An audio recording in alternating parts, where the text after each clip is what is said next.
Alors, abonnez-vous massivement et surtout n'oubliez pas de décrocher la cloche de notification pour ne rater aucun de nos programmes.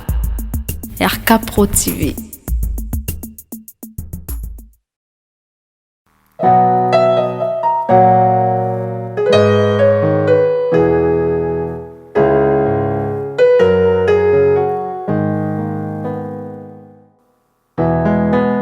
Okotisa babulami na etelo bwayo ya esantu pe olakisa lolenge ya kosanjola katango nyonso kombo na Yesu mokonzi. Soki mosi anetolaka masiya na elilingi pe na lolenge ya nyoka ya ebende kuna na esobe ekomi ntango ya kosanjola masiya na polele pe kotanga kombo na Yesu oyo ezali kola bakombo nyonso. Nzambe andima kokabola bokonzi bwa ye na biso baye tozalaki na se ya bowumbu ya Satan pe akomisa biso basantu na ntina kokokana na ye mosantu azali. Kombo bipa etangamaka bikomba bazwaka bana. Haleluya. Kombo elongola biso na bowumbu ya Satana. Kombo na Yesu. Kombo yo epesamela mokili na ntina ete lobiko etangama na mokili epai ya bato. Yesu Masiya tika na sanjola kombo na yo. Kombo epesamela mokili na ntina ete lobiko etangama na mokili epai wapi butu nkolela pe mikakatano ekomama na mitema ya bato. Kombo elatisa mokili lamba sika oyo moto moko te akoki kolongola yango. Kombo yo ekamuna misala ya Satana lokola mosali mafuta akamuna kambila mpona kobimisa mafuta. Kombo yo ememaka bomoi epai kufa elobama. Kombo yo ememaka lobiko epai bokono eumela ntango molai. Kombo yo epesaka biyano epai wapi mituna esukisama elemi ya bato ose. Kombo ebikisaka bokono oyo esukisama ele ya minganga. Kombo ebimisa maele ya bato liboma na ntina kotalisa ete moboko ya boyebi eza nde yo Yesu Kristo ya Nazareti. Kombo etanisaka tongo na mitema ya baye bawumela na butu ya mikakatano. Kombo emema lipamboli epai wapi mobondo elobama. Haleluya. Kombo etiaka makele makasi na matoi ya baye bateka bomoi na ntina ya mbongo pe na ntina bisengo ya mokili. Kombo na Yesu Kristo. Kombo basantu akala basakola. Kombo yo eningisa pe etengamisa lifelo mpona libela. Kombo esopaka ngolu ya Nzambe Tata likolo na bato. Kombo yo elongisaka bayenge bene na bitumba ya molili pe ememaka pole mpona kongengisa banzela ya babulami. Kombo yo ebimisaka na libulu ya mikakatano pe ya kolela. Kombo ekausaka pinzoli na miso ya baye bazolela. Kombo ezongisaka na bomoi oyo si ekufa pe si ekauka. Kombo ezongisaka na bomoi ata osi ekundama. Kombo ezongisaka na bomoi ata miku ya kokauka. Kombo oyo etanisaka tongo na mitema pe bazomela na kati ya molili. Kombo ezali kona bakombo nyonso. Kombo etangamaka ntango nyonso solo. Kombo ekomaka elonga na mitema ya babulami. Epai kombo etangamaka makambo ebongwanaka. Epai kombo oyo ezotangama mituna ezozwa biyano. Epai kombo etangamaka. Haleluya. Oyo ezalaki pasi ekomaka pete. Epai kombo etangamaka. Haleluya. Epai makambo emonanaki pasi mituna emonana pasi epai na bato mayele. Kombo na Yesu Masiya ekomisa yango pete. Kombo oyo ememaka esengo mpe koseka na bilongi oyo ebeba na ntina mitungisi ya pasi ya mokili. Kombo na Yesu. Kombo oyo Nzambe Tata. Kombo eningisaka misala ya Satana. Kombo ezongisaka na bomoi. Kombo ebengaka na kozala eloko etikala kozala te. Kombo ememaka esengo na bilongi eseka kala. Kombo emema assurance na mitema ya bato. Kombo emema lobiko na bomoi ya bato. Kombo emema elonga na kati ya bomoi ya bato. Kombo ezali kona bakombo nyonso. Kombo epai etangamaka makambo ezobongwana. Tika tosanjola kombo na Masiya.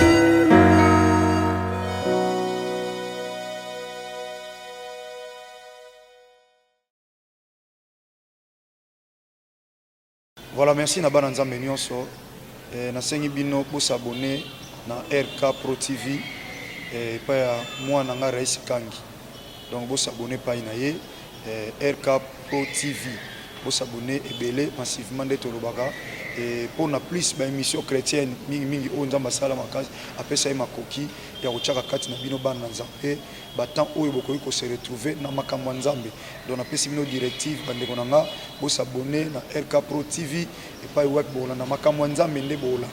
Tout ce qui est chrétiens, donc des œuvres chrétiennes, pour l'anango, pour l'édification de l'église corps de Christ. J'insiste, RK Pro TV, vous s'abonner massivement pour nous retrouver par ya Makamanzan. Na mapari ya ngai mopende kona bino de la foi et koleka kuna et pas ya mwana biso Rais Kangi. Que le bon Dieu vous bénisse. Au commencement était la parole, et la parole est Christ. Radio Parole Vie, la radio qui donne la vie à travers la parole. Mbote Shalom, chers bien-aimés dans le Seigneur, chers papa et maman, chers membres de la famille, chers auditeurs de la radio Parole Vie, la RBV, vous qui êtes partout à travers le monde entier, vous qui aimez la prière, vous qui priez avec nous, bien-aimés dans le Seigneur, chers téléspectateurs de la Foi TV, de la TV 2, Topé Chiffre 9 TV, nous sommes en direct de la radio Parole Vie, de la chaîne Nabiso, de la télévision par la grâce de Dieu. Nous sommes en direct, bien-aimés dans le Seigneur.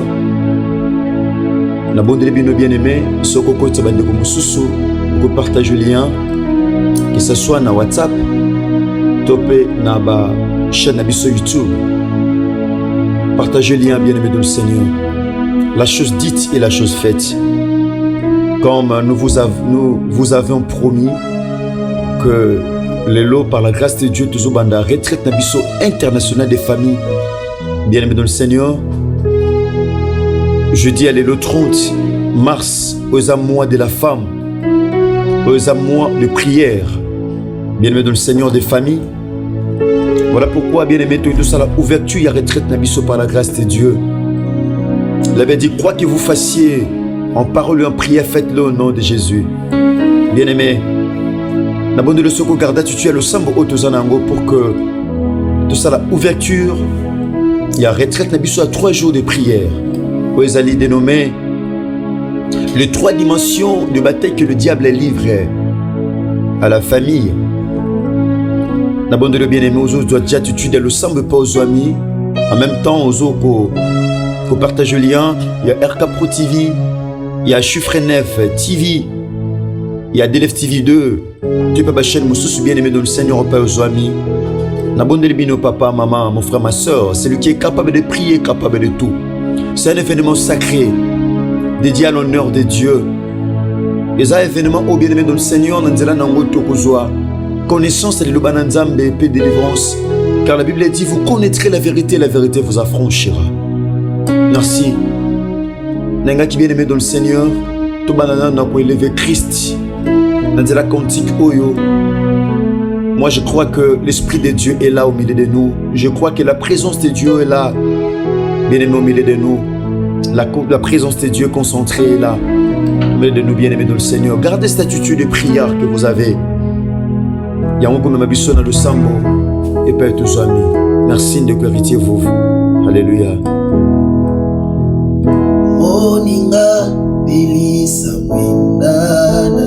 Alléluia.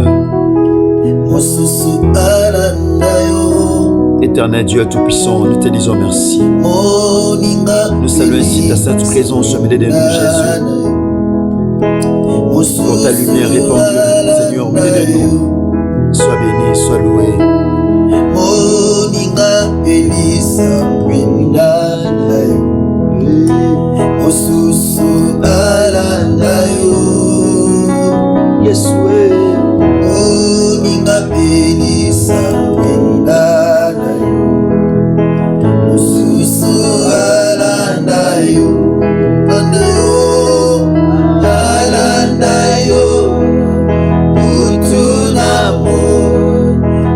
Najele kende kimobi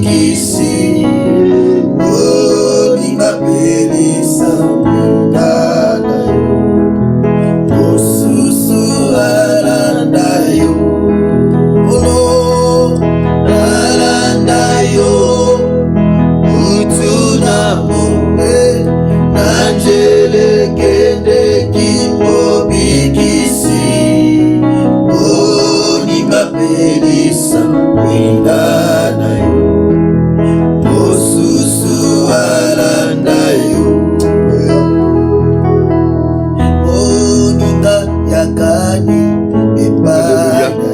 Alléluia. Approchons-nous de ces dieux avec assurance. Approchons-nous avec assurance du trône de grâce pour que nous obtenions grâce et miséricorde afin que nous soyons secourus dans nos besoins. Alléluia.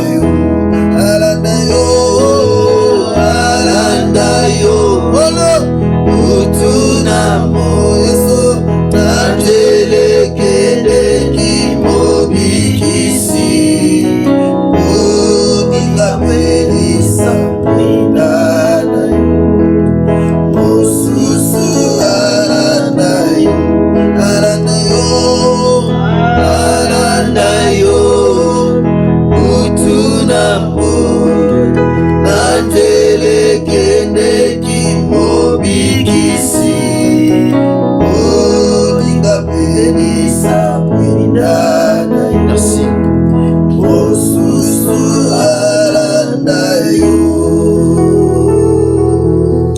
Abonnez bien-aimé dans le Seigneur, si on peut garder cette attitude de prière que nous avons. En même temps, j'aimerais demander à l'homme de Dieu, le berger Blanc Charmok, qu'il fasse la prière d'ouverture de cette retraite des familles que nous débutons en ce moment. L'homme de Dieu va faire la prière d'ouverture de cette retraite, le berger Blanc Charmok. Éternel Dieu de grâce, Alléluia. Dieu de gloire, Maître des temps et de toutes circonstances. Alléluia. Le seul et l'unique Dieu qui règne dans les cieux, Alléluia. sur la terre et sous la terre. Alléluia. Seigneur Dieu de gloire, Dieu de grâce, nous t'élevons parce que tu es notre Père, Alléluia. notre Dieu. Amen. Nous t'élevons parce que tu es le pourvoyeur à tous nos besoins. Alléluia. Nous t'élevons parce que c'est toi qui es la solution Alléluia. à tous nos problèmes. Alléluia. Nous t'élevons et nous te bénissons, Alléluia. Seigneur notre Dieu, parce qu'il n'y a Alléluia. personne qui est comme toi, Alléluia. Seigneur. Dans les cieux, sur la terre, Alléluia. il n'y a que toi. Yes. Alléluia. Laisse à ce que ton nom soit glorifié Alléluia. au milieu de nous, Seigneur notre Yes. Dieu. Dans ce programme de la retraite, Seigneur notre Dieu, nous élevons ton nom, Seigneur notre Père, parce qu'il n'y a personne qui est comme toi, Seigneur Amen. notre Dieu. Yes. Nous te disons, Seigneur notre Dieu, règne-toi au milieu de nous. Domine-toi en qualité de Dieu vivant et véritable au milieu de nous, Seigneur notre Père. Alléluia. Seigneur notre Dieu, tolobi ete mo santo alola. Alléluia. Mosusu lokola yo akouta wapi. Auta wapi. Yonde nkolo na bomoi oyo nkolo totie eliki ape kondima nyonso. Alléluia. Yonde mitema esopani liboso na yo mo santo alola. Alléluia. Yonde to se dispose nkolo pona koluka elongi na yo. Alléluia. Il est écrit dans ta parole que omimoni samaka kaka na ba obalukaka yo. Yes. Il est écrit que il faut ceux qui s'approchent de toi croient que ce Dieu-là existe et il est rémunérateur de tous ceux qui les cherchent. Amen. Seigneur notre Dieu, te pousse avec confiance et avec assurance. Na trône de gloire et de grâce na yo mo santo lola. Kolo to sambeli ko fungola. Retraite na biso kolo elongo na yo Kristo Yesu Masia Nazareth. Ndenge to fungoli na se tika lola e fungola. Ndenge to kangi na se tika lola e kanga. Wana to pusani na présence na yo mimonisa makati na biso yawe nzamba bomoi yoka losambo ya moko na moko yanola moko na moko bundela moko na moko longisa moko na moko tika ete opangusa pinzoli kausa bapota ya mitema Yesu Masia Nazareth nzamba bomoi totiki nyonso na maboko na yo 3 jours oyo elekela biso inapercité mais tika ezala 3 jours il y a ba témoignage et dans la 3 jours Yesu Masia Nazareth il y a visitation et dans la 3 jours il y a résurrection il y a ba vie na biso na ba domaine nyonso oye kufa il y a wenzamba bomoi maternité oye kufa oye kundama esekwa ba santé oye kufa esekwa misala oye kufa esekwa mabala oye kufa esekwa ba projet oye kufa esekwa ba ministère oye kufa esekwa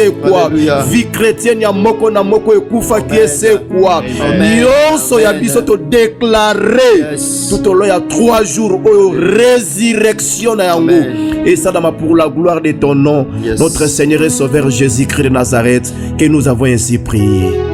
Amen. Amen. Acclamons le Seigneur.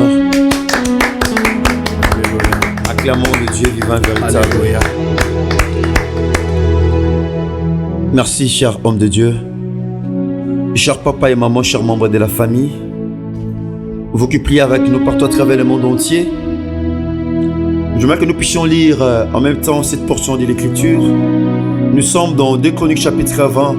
Nous commençons par le premier verset. Il est dit ceci. Bon, je commence par le deuxième verset. On va annoncer à Josaphat: une foule nombreuse s'avance contre toi depuis l'autre côté de la mer. Depuis la Syrie, ils sont déjà à Hatsasson Tamar, c'est-à-dire en Guédi. Verset 3e. Josaphat eut peur, dans sa frayeur. Il se disposa à chercher la face de l'Éternel. Il proclama un jeûne pour tout Juda. Bien-aimés dans le Seigneur,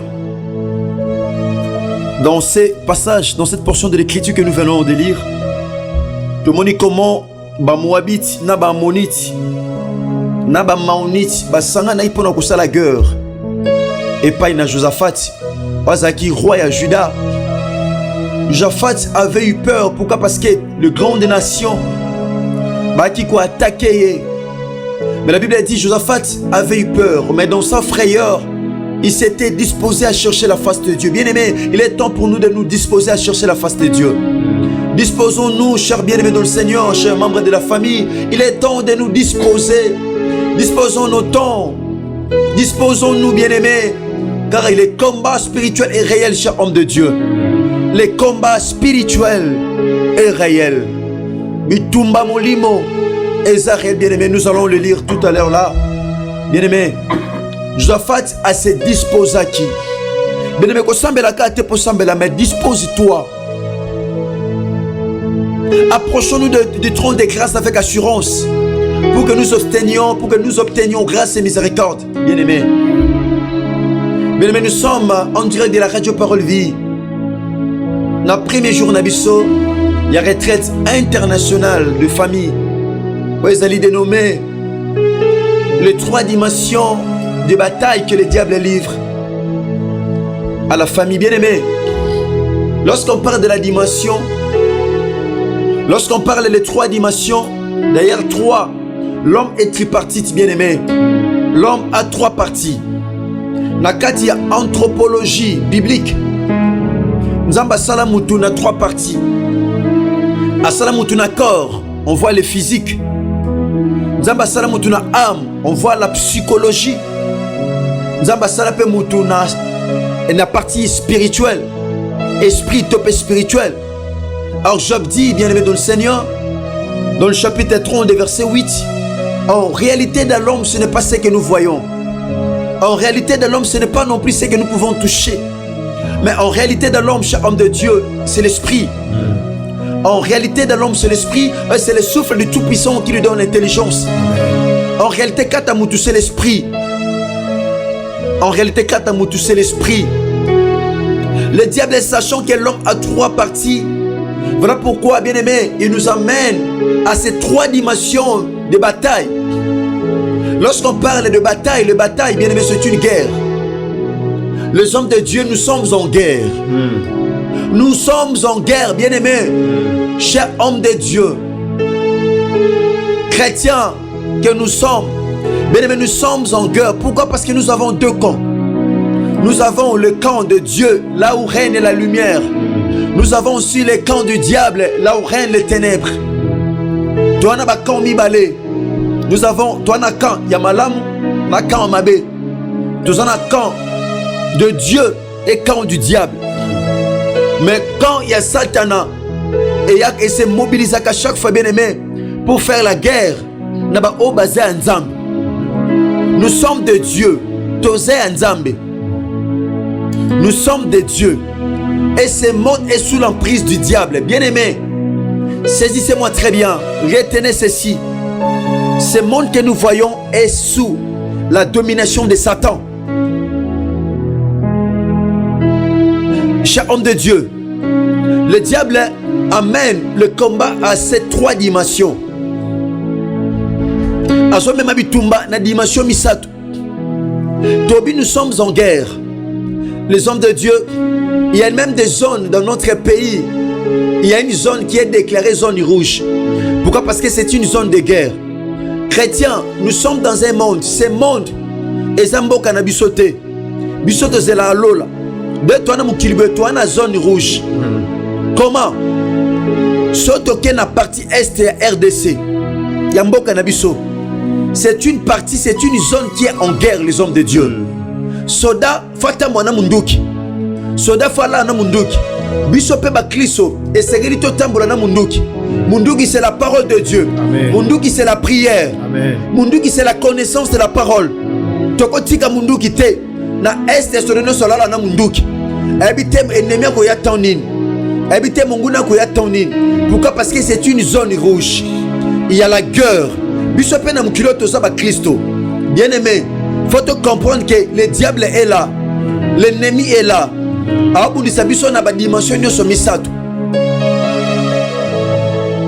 Les hommes de Dieu, tout le monde a Christ. Christ est à qui comme modèle dans ces 3 dimensions. Les ajustements, ouverture. Surtout un évangile selon Matthieu, dans le chapitre 4, bien aimé. Tout le monde a première dimension. Dans verset 3, la Bible dit, les tentateurs s'étant approchés, lui dit, si tu es fils de Dieu, ordonne que ces pierres deviennent de pain. Jésus avait vaincu le diable en disant, il est écrit, l'homme ne vivra pas seulement du pain, mais de toute parole qui sort de la bouche de Dieu. Amen.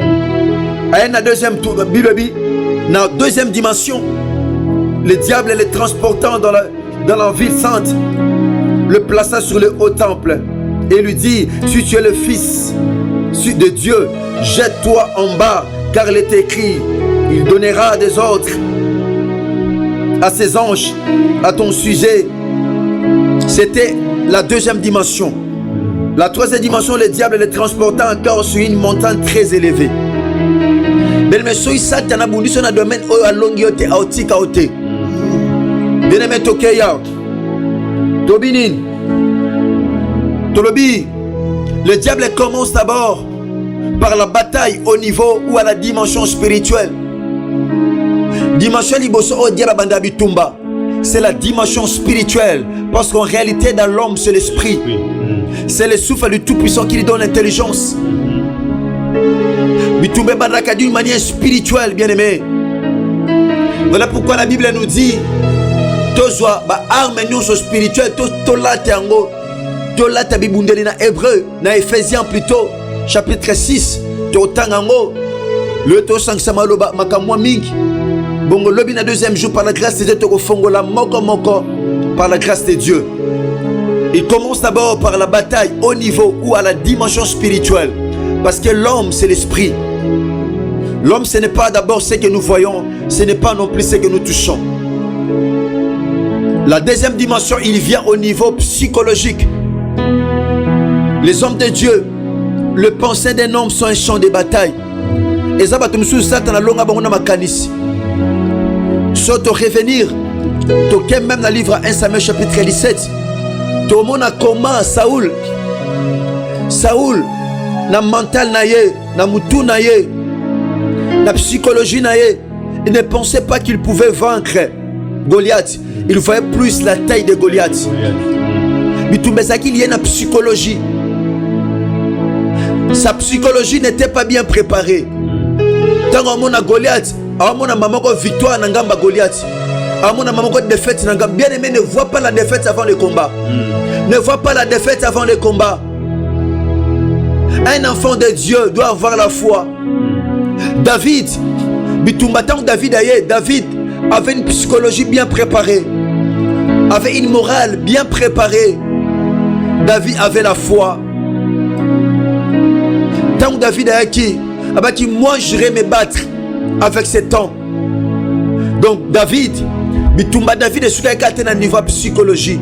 C'était aussi au niveau spirituel parce que David avait aussi une expérience avec Dieu. David avait aussi une expérience avec le Seigneur. Bien aimé, troisième dimension, c'est le corps. Il y a ce Satan a raté la dimension spirituelle, a raté la dimension psychologique. Parce que l'homme a aussi l'âme. Lorsqu'on parle de l'âme, on voit la psychologie. À quoi la dimension? Il y a une autre. Voilà pourquoi la Bible dit nous n'avons pas à lutter contre le sang et la chair.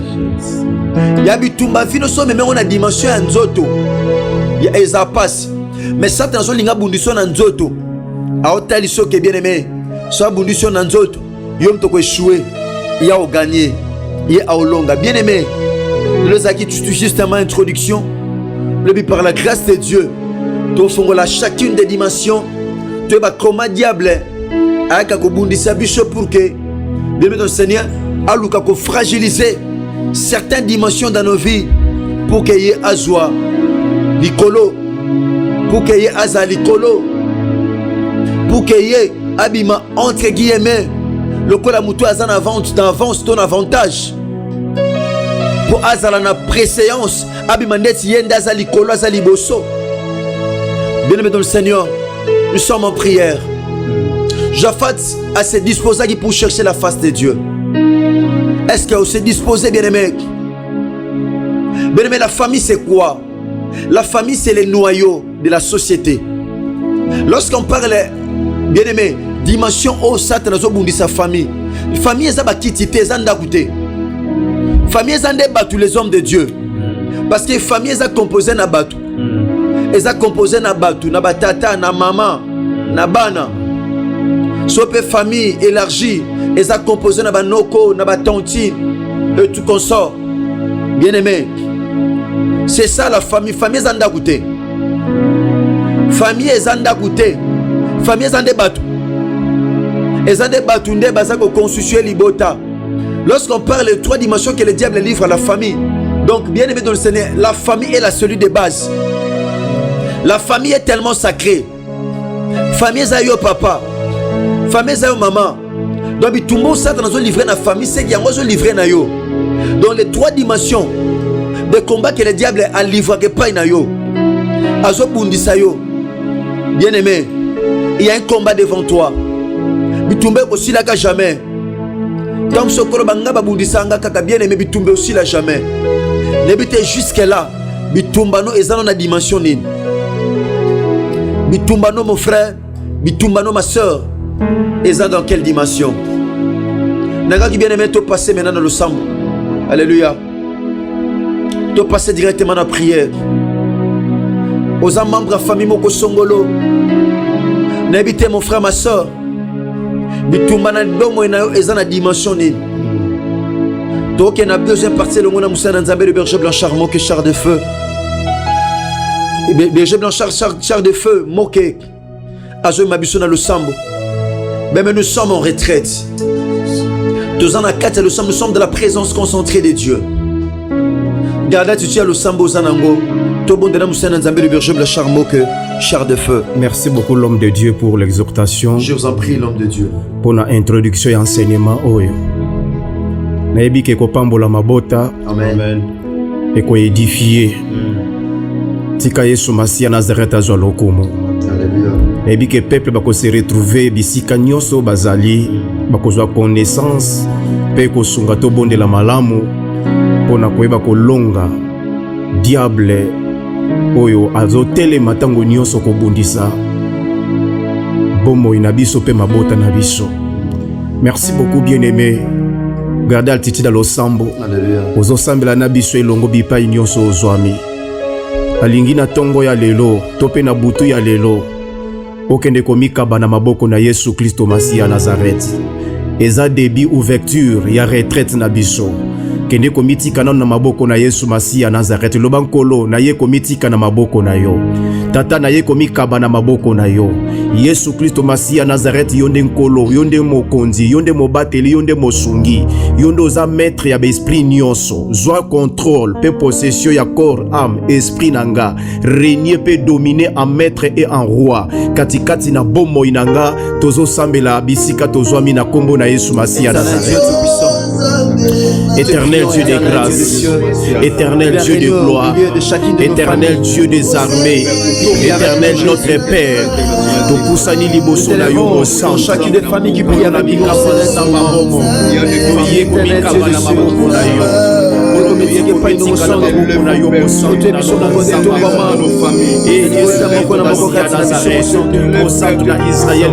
éternel Dieu de cieux, le diable est azotelema le diable a sauté pour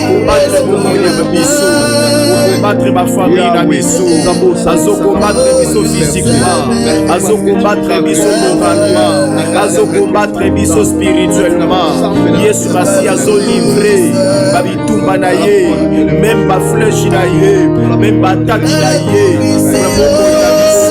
eh Masiko Santo na lona samba momo tala tina wapi koro na sokoto na mutu ya lelo sasa na Israël ye komika bana maboko na yo ye komika bana maboko na yo ye komika bana maboko na yo na ye koreko mabe ba papa ba mama ba dekonanga ya basi pe ya mibali na mimi ba kwepa ila yo na leko mabe corps âme esprit ya moko na maboko na yo na recommandé corps âme esprit ya moko na maboko na yo. Yesu Masi ya Nazareth, soit contrôle, soit possession, régner, dominer la vie à moko na moko, établir règne de domination ya bonzambe na yo na bongo ya papa na bongo ya mama na bongo ya ndeko mwasi mpe mobali oyo azobondela na biso elongo oyo akoti retraite de priere oyo elongo na biso. Yesu Masi ya Nazareth, sois bomba bongo na bongo. Yesu Masi ya Nazareth, sois contrôle, dominer, régner na yo en maître et en roi na vie ya moko na moko.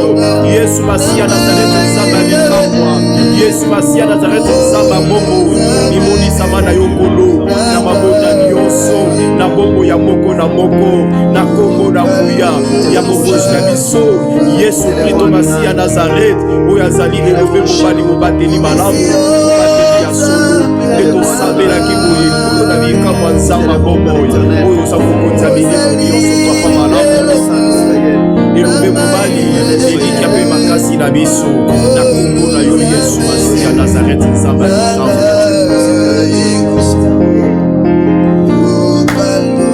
Yoka bien-aimé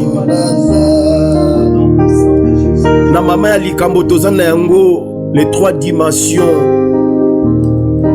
ya bataille oyo diable azo livrer na bomoi na yo papa mama frères et sœurs bien-aimés ozosambela na biso elongo nalingi osambela na tongo ya lelo to pe na butu ya lelo oyebisa Yesu Kristo Masi ya Nazareth pendant que na recommandé corps âme esprit na nga na maboko na yo tika oyo nyonso diable abongisi bitumba oyo diable abongisi na vie na nga physiquement peut-être pour na santé ozoyebisa yawe nzamba bomoi asimba santé na yo asimba libota na yo abomba libota na yo abatela yo elongo na libota mobimba abatela santé alongola kufa alongola malade na kati ya bomoi na yo pe na libota na yo na 3 jours oyo o témoigner bolamu ya Nzambe obika bongolu na Nzambe kati na bomoi na yo loba nkolo zwa contrôle ya corps nanga nyonso diable a préparé na niveau ya corps bitumba wana Yesu Masi ya Nazareth elongelanga pesanga elonga na kati ya bitumba oyo tosambeli na kombo na Yesu Masi ya Nazareth. Éternel Dieu des grâces, Dieu des armées, maître des temps et de toutes circonstances. Oui, c'est vrai, Yahweh Nzamba Bomo, Yondo Zanzamba Makoki Nyonso. Naebeke Yahweh Nzamba Bomo, Bomo Inabiso, Nzoto Nabiso, et les champs de bataille. Bipai wapi diable, aso livré, bitumba, yandenge na ndenge, na bututu kompe na mo, zanzela ya bamaladi, yandenge na ndenge, zanzela ya bataki, yandenge na ndenge, samba bomo, on a kodestabiliser, mais kodétruire, ma vie na biso, et samba bomo, physiquement, la déclarer, pour senga, bonne santé, Yahweh Nzamba Bomo, physiquement la déclarer, bonne santé, physiquement la déclarer, bonne santé, on a baye nyonso, on a mabota nyonso, on a ma famille nyonso, bazo sambela, na biso elongo, oye bakoti bakoti elongo na biso Yesu Masiya Nazareth. Physiquement toza balongi, physiquement baza na balongi, physiquement baza na balongi, physiquement baza na oyo bakofaire face contre ma plan, contre ma projet ya monde ya ténèbre. Yesu Masiya Nazareth na losambo oyo na kati ya ténèbre oyo Yesu Masiya Nazareth nzambe na kuya mpe ya bomo elikia mpe makasi elonga ya basantu yawe nzambe abongo elikia ya basantu ekimelo na biso. Tika Yesu Masiya otelema, tika Yesu Masiya otelema, tika Yesu Masiya Nazareth otelema kolo na biso. Olongisa mabota, olongisa mabota, olongisa mabota na kombo na Yesu Masiya Nazareth. Yoka bien-aimé, okozwa bokonja kotelemela bopression nyonso oyo monguna Satana ayaka na yango na bomoi na yo, oyo apusaka yo na kosala lisumu, na kosala makambo epesaka Yesu Masiya Nazareth lokumu te, oyo esepelisaka Nzambe te, na baoppression, na baenvoûtement. Bien-aimé, okodeklare odeklare wana kotelemela oppression na kati ya bomoi na yo, envoûtement na kati ya bomoi na yo, na kati ya libota na yo, na bomoi ya bana na yo, na bomoi ya bandeko na yo. Banda kotelemela pe kokweyisa oppression, envoûtement na kati ya bomoi na yo, elibere vie na yo. Tosambeli na kombo na Yesu Masiya Nazareth. Éternel Dieu de grâce, éternel Dieu de gloire, na tongo ya lelo pe na butu ya lelo nazo déclarer na nguya ya kombo ya Yesu Kristo Masiya Nazareth nzamba bobo nazo telemela pe nazo kweza baoppression baenvoûtement nyonso oyo monguna Satana, oyo monguna Satana apusaka biso yawe Nzambe Tata, apusaka biso na basu na kokoya na kati ya péché, na kati ya lokuta, na kati ya muyibi, na kati ya kotonga, na kati ya koyina, na kati ya ekobo, na kati ya bilangwa. Yesu Masiya Nazareth baoppression wana, baoppression wana, baoppression wana, baoppression wana nazo déclarer yango, nazo déclarer yango, nazo déclarer yango, nazo déclarer baoppression, baoppression nyonso, baoppression nyonso oyo ebusaka biso na ekoni, na moyibi, na koyina, na kotiola, na kotonga, na milangwa, lokuta, baoppression wana, baenvoûtement wana oyo elataka bana na bato, oyo ebusaka peuple ya Nzambe na masumu. Oppression, envoûtement wana lelo ebana kolibere, ebana kolibere, ebana kolibere baoppression baenvoûtement wana, baoppression baenvoûtement wana oyo ebusaka pe eanimaka biso na vie ya péché.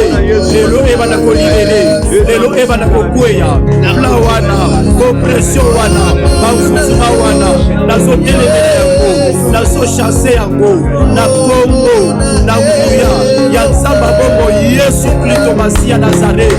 Nzambe bikambwa elombe mobali kosi ya libota na yuda makasi na biso na kombo na yo Yesu Masiya, na kombo na yo Yesu Kristo Masiya. Oppression nyonso, oppression nyonso oyo ememaka biso na vie ya péché, na kosumuka, na milangwa, na lokuta, na moyibi, na koyina, na kotiola, na ekobo, na moyibi. Oppression wana, envoûtement wana, elibere peuple ya Nzambe, elibere mama nanga, elibere papa nanga, elibere via mon frère ma soeur. Na tongo ya lelo, na déclarer yango, na kombo na nguya ya Yesu Kristo Masiya Nazareth. Nzamba solo pe ya bomo, elobe mobali. Au nom puissant de les hommes de Dieu, Bible Zoloba, Namukana psaume que ton Dieu ordonne que tu sois puissant. Amen. Et la Bible déclare une chose que Nzambe azo sala basali ne ba flamme de feu. Asala ba ange ba messager. bien-aimé oko déclarer na tongo ya lelo to pe na losambo ya lelo ozoyebisa nzamba bomboy corps âme esprit na yo epela moto akomisa yo flamme de feu moto molimo mosantu na nzambe bomboy na yo na domaine moko songolo oyo komaki champ de bataille bisika diable alaki ko livrer bitumba na ye esika diable abalaki kolona milonda na ye esika diable abalaki kozala opération na ye na kati ya bomoi na yo mpona koaccomplir mission na ye na kati ya bomoi na yo ozo déclarer sikoyo moto ya nzambe epela na corps epela na âme epela na kati ya esprit na yo nyonso diable alonaki na kati ya bomoi na yo ezika na moto ya nzambe influence nyonso ya mensonge ya haine ya jalousie nyonso ya lokuta nyonso ya kimoyibi nyonso ya milangwa nyonso ya kindumba ebanda kozika na moto ya nzambe beta maboko banda kodeklare moto ya nzambe ebanda kopela moto ya nzambe ebanda kopela moto ya nzambe ebanda kopela moto ya nzambe ebanda kopela moto ya nzambe ebanda kopela ebanda kotumba ebanda kotumba moto ya nzambe moto ya nzambe moto ya nzambe moto ya nzambe moto ya nzambe moto ya nzambe moto ya nzambe moto ya molimo mosantu na domaine nini na domaine nini na dimension nini na dimension nini na dimension nini oyo diable abalaki kolivre komba na vi na yo e na dimension nini oyo diable akomisaki yo champ de bataille na ye ataki kobundisa yo diable abundisi yo na domaine nini na domaine nini na niveau nini na etape nini na kati ya bomoi na yo diable azobundisa yo na dimension nini banda kodeklare bien-aimé beta maboko deklare beta maboko deklare beta maboko deklare moto ya nzambe moto ya nzambe lelo corps na yo âme na yo esprit na yo epela moto epela moto epela moto influence ya satana influence ya satana na bomoi na yo mission na ye mission nyonso oyo bazwi bazala yango oyo bakaki na yango na bomoi na yo ebaka kosila moto nzambe moto nzambe ebanda kokuma moto nzambe ebanda kosikisa moto molimo mosantu nzambe moto molimo mosantu nzambe jalousie ebanda kosika na moto nzambe esprit nyonso ya impilicité basantima nyonso oyo eza charne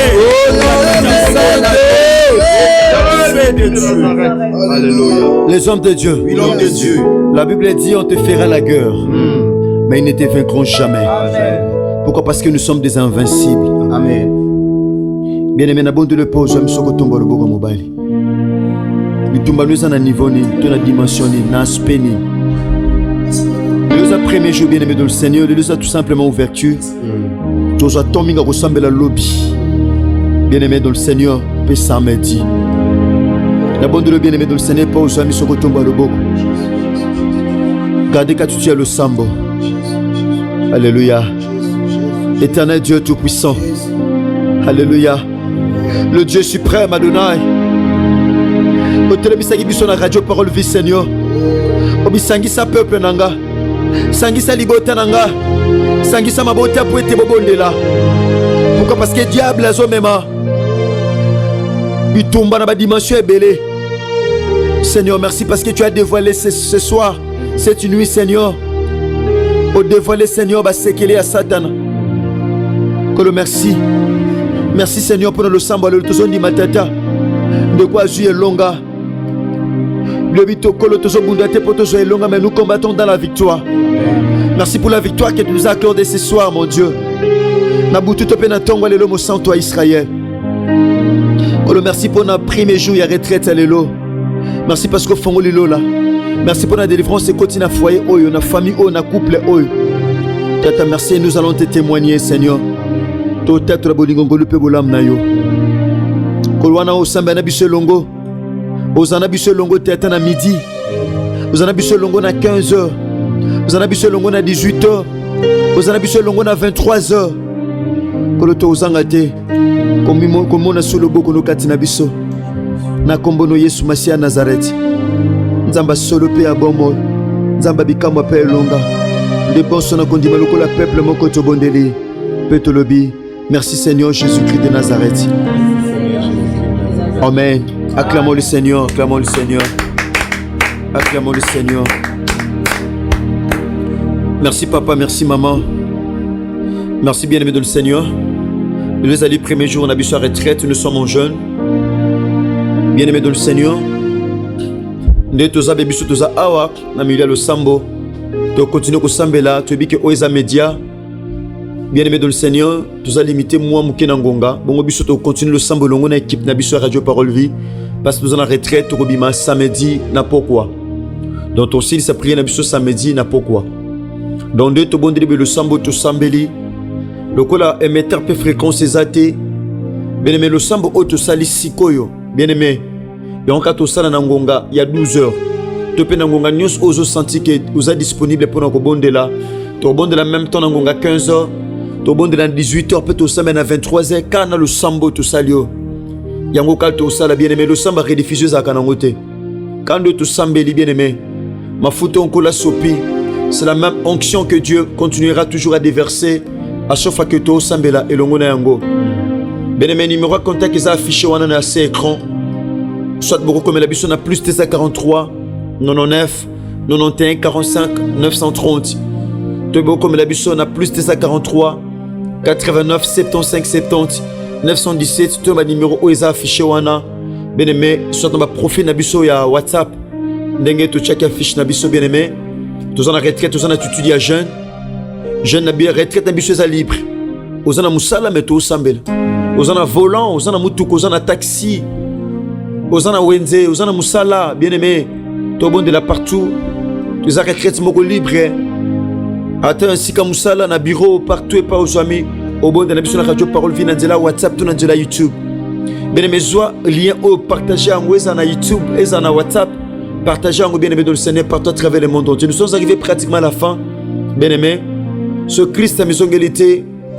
Na bandito okuta na mena na 3h du matin pour na lusambo sika. Continue ko bonda na biso. Tondi mete Yesu Masia Nazareth auzanga te ko sala biso ngolupe bolam. Donc to ko za fréquence permetteur to zanga te ba temps on sto pesi et za la temps auto banda ko sala en direct. To za ki en direct. Bon ba temps o etikali bien aimé to sambela kana lusambo oyo.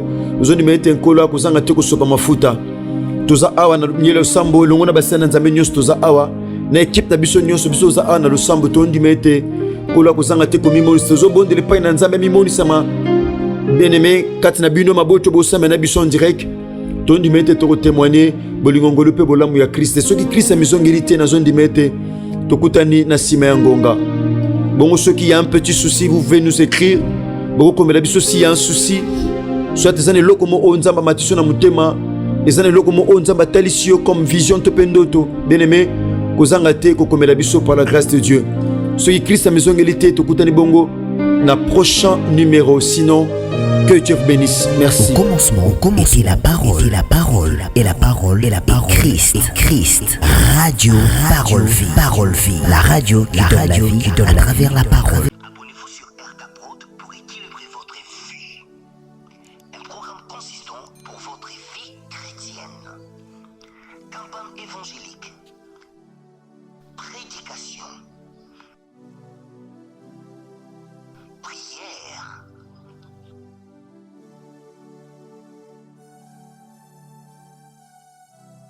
Enseignement biblique. Divertissement.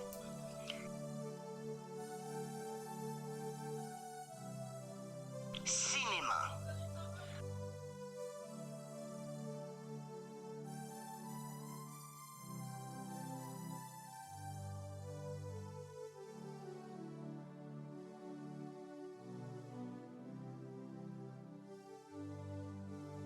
Musique. Alors, abonnez-vous et n'oubliez pas de décrocher la cloche des notifications pour être informé à tout moment. RK Prod TV.